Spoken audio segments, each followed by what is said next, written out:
Good day. Here are the stories for the Manila Times for Monday, April 5, 2021. The National Bureau of Investigation has charged with murder the suspect in the 2020 killing of retired Court of Appeals Justice Normandi Pizarro. The murder complaint against Dr. Ramon Tayag Pangan was filed before the Department of Justice on March 23, and a copy of it was obtained by the Manila Times. Named as complainants were the NBI, represented by agents Zach Hansel Balba, Paul Bacon, and Mar Santos, the son of the slain magistrate Normandi B. Pizarro Jr. The body of the magistrate was found by authorities in Sitio Pablo Blub, Barangay Lawi, Cristo Rey, Capas Tarlac. He had been shot once in the back of the head.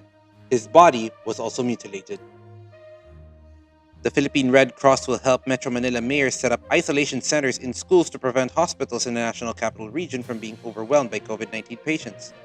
PRC Chairman and Senator Richard Gordon floated the proposal during the recent meeting with the mayors and the Metropolitan Manila Development Authority.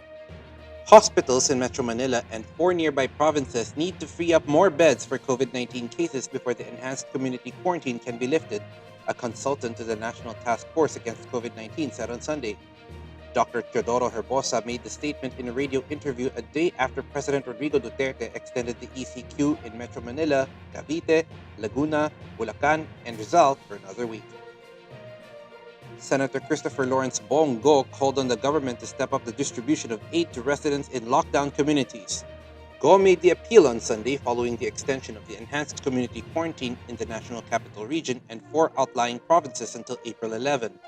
He asked the Department of Budget and Management and the Department of Social Welfare and Development to expedite the distribution of aid to the poor in ECQ areas who are included in the Supplemental Amelioration Program earlier approved by President Rodrigo Duterte. Meanwhile, the president called on Filipinos to move forward with stronger faith as the country celebrates Easter with the rest of the world.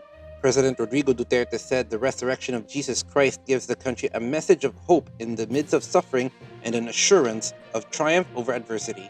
He greeted Filipinos as residents in Metro Manila and nearby provinces enter another week of lockdown amid rising COVID-19 cases.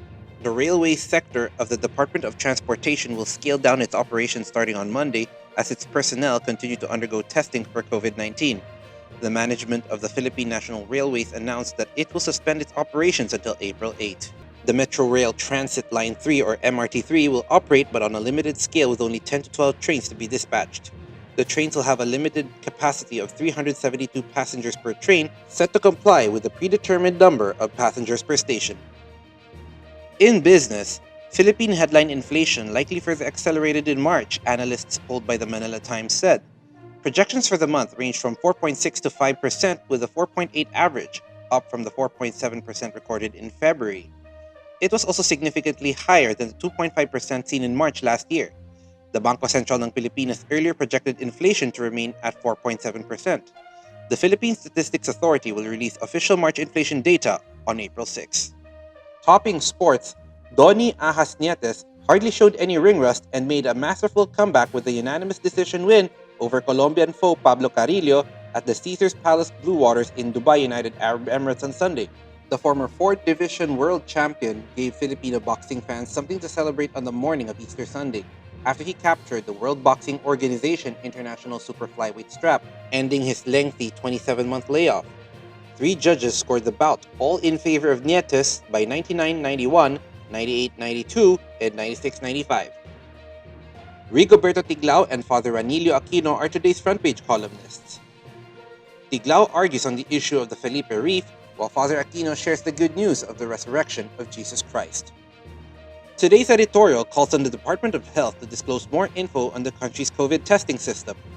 Read the full version on the paper's opinion section or listen to the voice of the Times. For more news and information, get a copy of the Manila Times on print, subscribe to its digital edition, or log on to www.manilatimes.net. Follow us on Twitter, Facebook, or Instagram, and keep up with the Times. With the Fort Villa Seran, this is Eric John Seco reporting. May you have a safe week ahead.